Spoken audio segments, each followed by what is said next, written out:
It's time traveling Tuesday. 10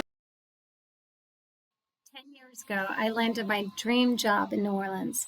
I became the education coordinator at the Hermann Grima House in the French Quarter. This is a historic home that was built in 1831. There was a Creole family that lived in the front, and the slave quarters were intact in the back of the house.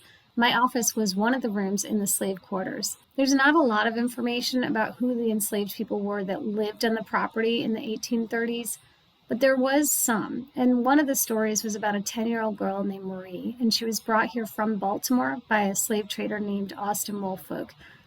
Her story always hit hard to me and stuck with me all these years because she was a little girl, and I imagined sitting in my office that was her bedroom.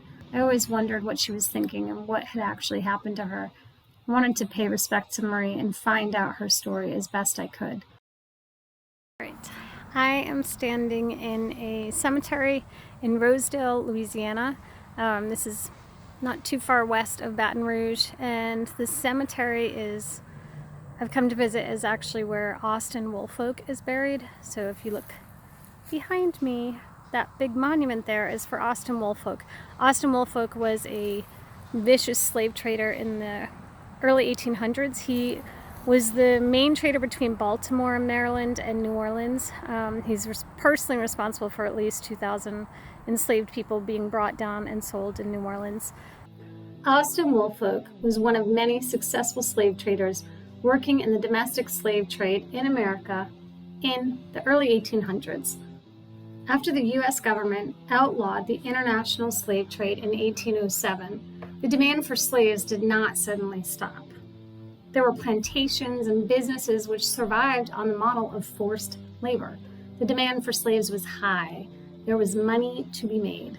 Slaves were still kidnapped and sold from Africa, but it was illegal, so there was a risk and a price associated with breaking that law.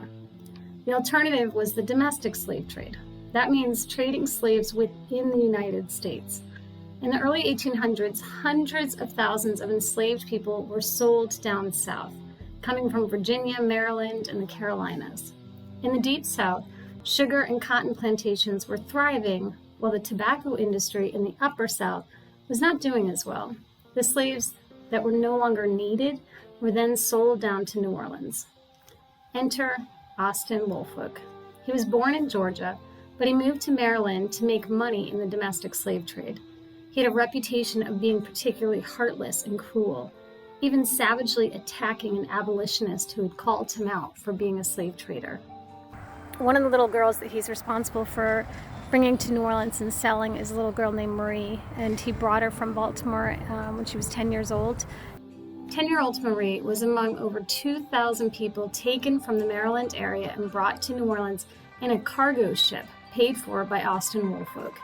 Here's how it worked. Austin Woolfolk posted an ad in the newspaper requesting slaves, no questions asked. Most of the slaves he wanted were young, between 15 and 29 years of age. Almost all of them came alone without any family. He purchased them and put them in a slave pen, which looks just like a jail. He hired a ship captain to steer a cargo ship to New Orleans with the enslaved people in the bottom of the boat, loaded alongside wheat, manufactured goods, supplies, and near the bilge water that splashes into the boat. Upon arrival in New Orleans a month later, the enslaved people were immediately taken to another slave pen. Slave traders or brokers would come inspect the slaves for purchase. This is likely what happened to little Marie. Samuel Hermann was a commodities broker. He bought and sold stuff for other people.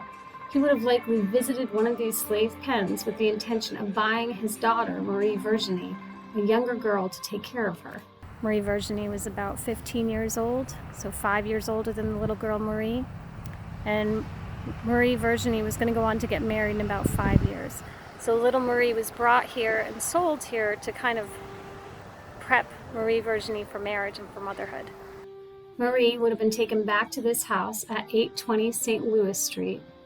She would likely have entered through the carriage house or this little alley doorway that was just for enslaved people.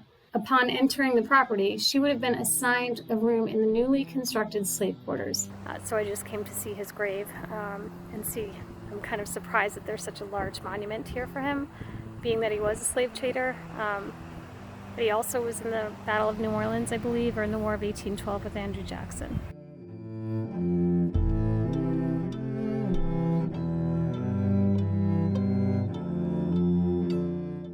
Stay tuned for our next video, where we'll tell you more about each step of this process, the laws that regulated the slave trade, and the day-to-day life a little girl like Marie probably faced.